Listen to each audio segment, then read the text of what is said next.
is unveiled. Here he is, the mighty gorilla. I painted his flag, and as you can see, these highlights and lowlights give the ripple and the wrinkle effect. Come right round and you can see what happened here. So I put in some nice shadows and some bright highlights so that it ripples around his shoulders and all the way around the back. I love this big dark red stripe around his back and across his bottom. And he's just such a tough, mighty gorilla. All I've used really are three colours and various tones to give this highlights and lowlights, and the further you are away from seeing this, the more rippling he'll look. Close up, all you see are the detailed brush strokes, and you go, how can that possibly be a gorilla flag? Well, it is. I'm rather pleased with him. I like his face as well. I've got one more little surprise to do on his face, and that's yet to come, but this is where I'm up to so far, with some eyes and some lips. But one more little treat yet to go. How do you feel, gorilla? Ah! Now, I've just coming to the end of the third layer of varnish on Kingdom Gorilla. If you come in closer, you can see how he's just dribbling nicely. This varnish is very thick and gloopy. But I'm putting a nice gloss varnish onto him because he's going to be outdoors. And he's going to be outdoors for 10 weeks, and I don't want the sun to fade the colour. I'm really pleased with the highlights and lowlights on the ripples.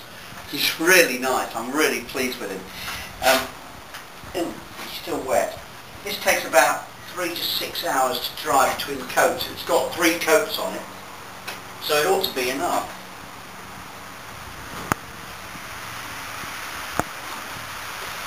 I've added my signature down here to make him authentic, and the little gag I've put in, as you can see, are some yellow polka dots just underneath his bum.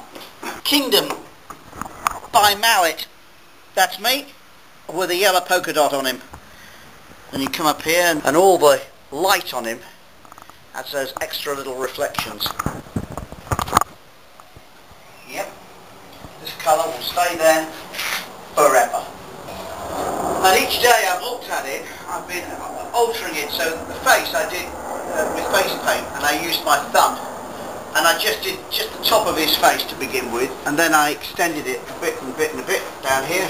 I've added a little bit of highlights onto his eyebrows and just at the back there, so that it would go rippling back. Originally my plan was to have the flag covering the top of his head, almost like a hoodie, but when I tried it and photographed it to see if that would work, it didn't work right, so I got rid of that idea and thought I liked the crown of his head standing tall like that. Oh, here's the other little thing I added, just down the bottom here. Can you see the little yellow polka dots on the tie that hold the... Oh wow! I've got a bit of red I need to put on there. The colours come off. Can't have that.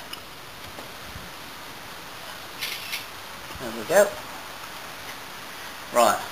When that dries, I'll have to add a little bit more varnish over the top of it. That was the other thing I was thinking of doing. That originally there was a talk of putting socks on him, but you wouldn't have socks on his front legs, and on the back legs they're covered with the flag. I was going to have Union Jack rolled down socks, but I decided in the end it looked tougher to have this one wristband going all the way around like that.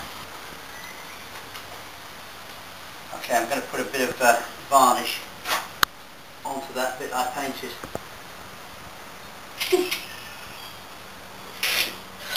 Yeah, gets everywhere, but it's brilliant. There you go, that'll work.